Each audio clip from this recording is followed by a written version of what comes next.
Thank you. With the PW Perspective interview, we are joined by Manassas Mayor Michelle Davis-Younger. Mayor Davis-Younger, thank you so much for joining us. How are you doing today? Thank you. I'm doing great. Doing great. Yeah. Thank you so much. Our pleasure. And it's apropos that we get an opportunity to speak with you, especially in Black History Month, with one of the most amazing accomplishments that you just achieved. And just kind of want to talk about the opportunity you had to purchase the hotel downtown and talk about how you were able to meet with the Chicago family and how that all started. Well, it was on my radar. It's been on, I think, every person's radar, whether they've been a resident of the city or a visitor.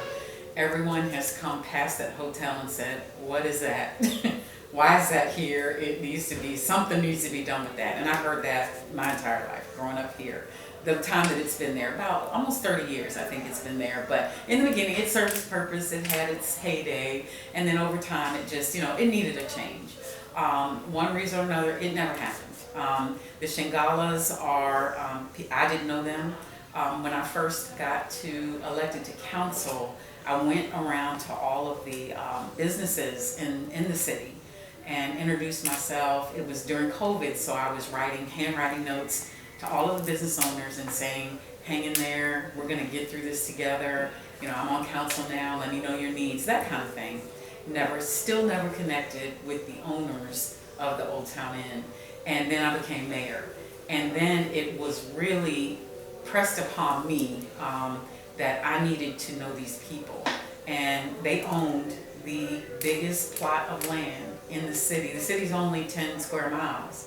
And they owned the biggest plot of land. And if they walked in the room, I knew they were. That I took as shame on me. That is something that I was in control of. How do I not know these people? So I got elected. First week, maybe beginning of the second week, went to our economic development director, said, "Give me their contact info. I need to meet these folks." And so he did, and I started down the path. I emailed, I think it was both of them. Nothing happened, and I thought, and I had heard, they really won't talk to anybody in the city. We tried years ago. They won't deal. They just won't talk. Was it, if I may ask, Mayor? Yes. What were some of the reasons? They gave you any reasons as to why they wouldn't? They just didn't respond. I had heard they threw out like astronomical numbers when the city had approached before about selling, that it was just money that was just crazy, like nobody's gonna pay this kind of money for that, That's what I had heard. Now, I don't know if that's fact or not, but at any rate, we've tried, they just won't bend, they are not interested in selling, then I said, well, give me their info. And so I went and reached out via email, said, "Hey, my name is Michelle Davis-Younger, I'm the mayor of the city of Manassas. I don't know who you are, and I'm ashamed of that. I need to know who you are. You own the biggest plot of land in the city, and I need to know you. Can we get together, coffee, lunch, whatever?" And weeks went by. I heard nothing, and I thought, wow, they really are hard. They really don't want to deal with the city. And then one day, Ms. Shingala Gita got back to me, and we ended up meeting and going forward from there. One of her reasons for taking so long was she had not heard that there was a new mayor. And really? Yeah, they lived in Fairfax, and they own their own business, and they're busy people. And so she had not heard that there was a new mayor. So getting this email from some woman that's saying she's the mayor of Manassas, mind you, there had never been a woman mayor. So she's not believing it, like, who is this crackpot? Emailing me, talking about she's the mayor, and the mayor never reached out and never, and that kind of thing. So she had her son Google me and find out, and sure enough, she found out, oh, there is a new woman mayor. So she responded. We set up lunch, I think, and then our second or third meeting, they actually invited me out to their home, which to me is amazing. People don't invite you into their home, just anybody. I think you have to have that connection, which we had from like day one, really, because I think the way that I came into them was unashamed, and I humbled myself. It takes a humble spirit. It takes the right kind of spirit. When you're fostering relationships out of the blue with people, you have to humble yourself and say, I'm the one at fault. I'm the one that's failed in this because I don't know you, and I should, and that's on me. And so when you take that kind of ownership, which I appreciate, you have to own it. Anyway, so I've been out to their home. She prepared, this lavish lunch, and and we didn't even really talk about Old Towne Inn that day. I got to know them, and that's what I believe was the key to them actually saying yes, was the relationship and the trust. I had to build that trust that I'm gonna be honest with you. I'm gonna not, try to take advantage of you in getting this. So, it was just fostering that relationship and building that trust. So I went to their home, and then several lunches they came to City Hall to see me in my office. And, we looked at the building, went over there, and I said, you can see, there's been some questionable activity that's gone on there, and I've heard all types of things about what's going on. And I said, you see, the city is changing. I said, we have First Fridays now, and we have all people coming from all over. And, this is the center of our historic downtown. I mean, this is the statement. Don't you want to be part of something great? Because I have a vision for something great in the middle of this city, and you can be a part of it. And so first they thought about, we want to be involved. We want to develop it with somebody. It was just such a hard pull. And I'm thinking in the back of my mind, I need you to sell. But I didn't keep pushing it. I let them come to the resolution on their own. I didn't push, but it was more of, I'll help you get there. And it takes that right kind of personality and that right kind of feel. You have to know when to push, when to pull, when to nudge, when to back off, and that's what it's been over 2 years. When they bought the hotel and they bought it as a fallback, that they started their business at the same time. And so they bought that as a fallback in case business didn't work. They had a young son. He's almost 30 now. So this tells you how long this has been going on. They bought the hotel as a fallback. In case business doesn't work, we still have this hotel. We still have income. We want to be able, and the kids have no interest in running a hotel. They're just like, we don't want anything to do with it. They're so, but they bought it as a fallback, and I said, your son's almost 30. So I think it's safe to let it go now. But it's like a member of their family. The hotel's like a member of the family, and letting go of that. And you had to be sensitive to that. It took, as I said in the meeting this morning, it took the right person, the right personality, and the right time for this to happen. This couldn't happen, I don't think, 5 years ago, 6 years ago. It's the right time. You had to get them there. They've since relocated to Florida. They want me to come down there. It's a relationship outside of Old Towne Inn. I mean, we've gotten to know each other fairly well, and the trust was there. So, make a long story short, that's how it kind of happened. And over 2 years, it would just be text, hey, how you doing, da da da. And then when we finally got down to talking, I pretty much turned it over to economic development. Patrick Small, got involved, and so then the contracts and all the signing, and every day for the last 2 weeks, I've been like, going nuts. And then finally, we were able to get the signed deal done. But I know of no one that says, oh no, don't get rid of that. All the comments have been, finally, we get rid of, and it's served its purpose in its day. And we've just come so far now, and we need to do something else. We don't know. We have so much work to do. We have a lot to get through to decide what we're going to do with it, but it belongs to the city. It is about us owning, because they could have sold to anybody, but the trust that I built with them, they knew that I would look out for them in the best interest of the city, and they wanted to be a part of my legacy. She was adamant about that being done in my term, and I said, I've only got 4 years. I plan to run again, but there's no guarantee that I'm going to be here. I've got to get, if you really want this done, you got 2 years, let's get going. Let's do it if you really want it under my watch. And she was just like, I really want this to be under your term and part of your legacy. You're doing so much in the city. This is like the footprint, like boom, this is the one thing that will always be with my mayor term. And I'm excited. It's just really great for the city, and it's just going to spur on more development. Because once that goes and we put whatever there, it's going to bring more into the downtown area, and it's going to be great for the entire city. So revenue is great. That's wonderful. But the look and the feel will be continuous throughout. of change, and this is just a new page in the history. And I'm so glad I'm on it, that was able to spearhead it. So, absolutely. And if I may ask Mayor Davis-Younger, that talk to me about the buy-in. They say it took years to accomplish this goal of purchasing the Old Towne Inn property and the land. So what was it like getting the buy-in from Economic Council and also from City Council? oh no, when I finally, because I had to kind of, they knew that I was meeting with them, talking with them. I would update them and say, hey, I'm still talking to them. They're still not there. You know, I'm still nurturing. When they finally said, okay, yeah, we'll go ahead and sell it. It was, I mean, all of council was like, finally, oh my gosh, let's do it. There was not one person that said, no way. And then the details about how and all that, you know, we had to get EDA involved in that. Yes. But that, it didn't take, because everybody knew I was working on it. We just couldn't talk about it, you know, but everybody knew it was in process.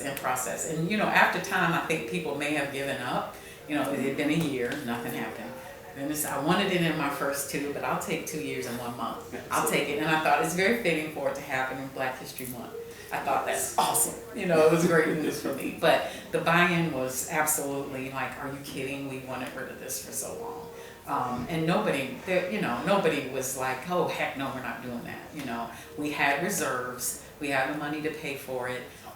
So that I know is a big concern about everybody. Oh my God, the taxes, all that. But we have reserve money. We're able to do it. We are looking at running it through EDA. You know, we got to figure all that out. But it belongs to the city, and that was the main thing, is that it belongs to us. Could you imagine if they went to another develop? I mean, they could have put anything there, and we would have to live with it. But that trust and that, you know, no, she's going to do the right thing. The city's going to do the right thing. And that's what matters. So yeah, no hard sale at all for the council and everybody else. They were ready. And that just goes, because we are entering the 150th year of Manassas. Oh yeah. And can you talk about just what that accomplishment means to you as we get ready for? Oh my gosh, 150 years, amazing especially for, my parents have been videoed, you know, they're from here, they never left. This is the only address they've ever had is Manassas. They videoed them for the celebration, which is on April 1st, and that's not a joke. It really is April 1st, complete with fireworks and everything. But they have videos of my parents telling their story. To be able to have this happen right before that, it's just, it wasn't planned. I mean, it just happened that way. It just adds to that whole legacy. We got the time capsule, so that this will be a part of that now. Not only my election, because we get to put like small items in the time capsule. It has to be something small. So my election, the announcement of the first, you know, woman, first person of color, first Democrat, that's going to be in the time capsule. Now we're able to say the sale of, you know, Old Towne Inn. We'll make some news article, we'll put it in there, that kind of thing. But to be like an addition to what all the stuff that's going on, all the celebration, it's just amazing that this is all happening right at the time. But everything happens for a reason and when it's supposed to. And I'm a big proponent of that. And nothing happens by accident. It was supposed to happen this way, and that's the way that it's panning out. So, yeah. And in addition to the accomplishments that you have already seen so far in your term, and not only did you get the support from the Economic Council because you got a family after so much work, but also from the citizens of Manassas. I know that also has to mean a lot for you. Oh yeah. You know, you get your naysayers, you know, oh, what do we have to give up? What do we have to do? You know, that kind of thing. And everybody wants it torn down, and they want, you know, it's like, no, it's a process. We got to go through, but it's great to be able to give people something to talk about positive. And like I said, there has not been a visitor or a resident that I know that has not wanted rid of that, you know, that hotel and just the way it looks. And, you know, it's just time for an upgrade. And it's sat, you know, the restaurant was abandoned in the back. And, you know, just not a good look for the city. And to be right across from City Hall, we're renovating City Hall. Now that's going to be renovated, and we got that sitting there, you know. So now all this new development and stuff, but the excitement that I'm able to give the residents means everything, because now they feel like they can have an input. We're not going to do what everybody wants done, but at least they can give their comments and say, we'd like to see this, or we'd like to see that. we welcome that at the right time. You know, everybody's saying something now, but we're just like, okay, we got a lot of work to do. We don't know how it's all going to look down here because we're still working on some other things. Yes. To fall behind that, which it kind of all is going to play together. So that land will be more of an epicenter of everything else built around it. Yeah. But you have to start, and what a way to start, right? Absolutely. Get rid of that, and then build around, or whatever we're going to do. But that whole area is going to be just redeveloped and used for the city's purpose, for our residents. I've always envisioned a one-stop shop where everybody can just do everything right in the city. In the middle of the city. Right now you got to go out over on Godwin Drive to the customer service center because we're renovating. I still want to keep that. If everybody can come to one spot and get everything they need done. Social services was over here on West Street. They can get over there. You know, so the possibilities are endless. But my idea is just walkable for most people to get to, easy to get to, one stop to do everything that you need to do in the city as far as information, paying bills, registering to vote, all of that stuff right there, voting, everything. I think some of the citizens really appreciate being able to not have to go different portions of the city or to use some of the amenities here. Right, exactly. And speaking of, as you were saying earlier, that we are in Black History Month, and you'll be speaking with the Christopher Chamber of Commerce, and they're celebrating your meeting and conference so far. So can you talk a little bit about that as well? Well, yeah, they sent me the invitation, that was a few months ago, to be, I've been a speaker before when I first got elected, the policy makers series is what it's called. So that's on the 16th, and it's a Zoom, and you can go to the Chamber's website to get information and register. But basically just updating, pretty much an interview, or just me talking about all the wonderful things that are going on in the city. And what we're all excited about, and the buzz, of course, Old Towne Inn. But we've got so much other stuff going on as well. The Harris 2 building is going up. That's apartments above retail right next to the Bone. We've got the new townhomes on Prince William Street, the Jefferson. We have our first affordable housing, People Inc. and the veterans, what is it, the Post, I forget the number, but People Inc. is working with them, and preferable housing for veterans, some units going there on Prince William. So it's so much going on. We got the Van Meter homes coming on, the south side, across from Georgetown South.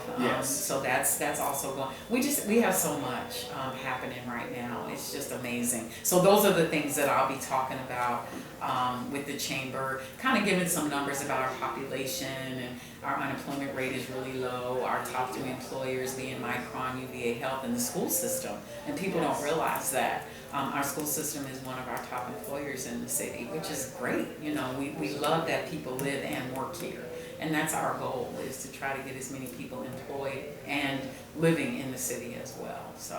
And I want to kind of bring on with this, because as you said, what you are doing as the first woman of color mayor here in Manassas. And as you go into this years of your term, your first term, what does it mean for you personally, knowing that you took on this responsibility, you see the expansion happen so quickly with so much to do, and you think about what it means to you personally and some things you would like to see happen for Manassas going forward? Yeah, it's more of the inclusion and the community feeling like they have a voice and an input. Again, Old Towne Inn input is going to be great, but what we're doing throughout the city as a whole, I've always been that put your arms around everybody should feel like this is home.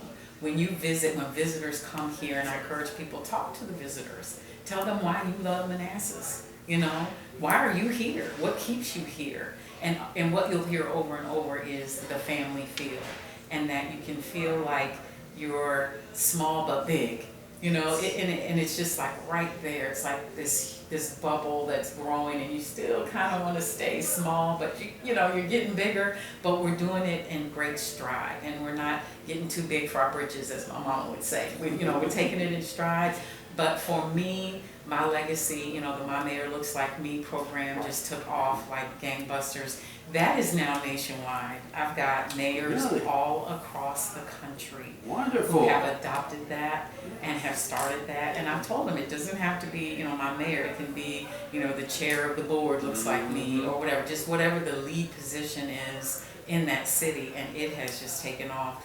The African American Mayors Association featured it, and that was a big proponent. We've been to the White House. I've done, wonderful things with that program, but opening up those doors to government, because there's that fear and that wall that was there before. And it was so important for me to see that, yeah, you can touch me, I'm real. And you can come in here. This is okay. This is not taboo territory for you. I'm not up here and you're down here. We're all the same. It's just that I've been put in this position, and I've always been a lift as you climb person. I don't get there to stay and look. It's okay, how can I bring Sabrina with me? How can I bring Kimberly with me? Because she needs to see. I don't want them, and when I say them, that's the girls that go through my program. I want them to come to the table knowledgeable about government and process, not be 50-some years old learning like I was. Because in my household growing up, it was always go vote.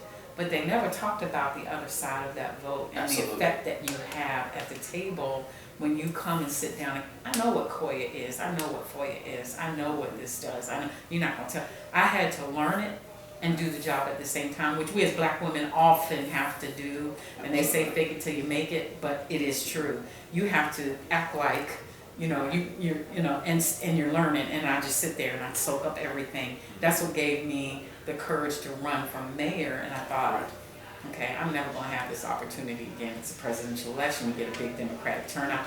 And I will forever regret it. And I had nothing to lose, because I would still have my seat even if I had not won. Yes. I still had 2 years on council, and I would just run again and all that. But I would always regret it if I had not done it. And look what's happened.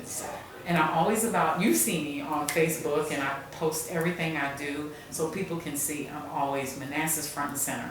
Manassas was invited to this party. You got invited to this webinar. I represented you, and it's always our and you and us. You know, it's not about me. Even though people say that I make it about me, I really don't do that.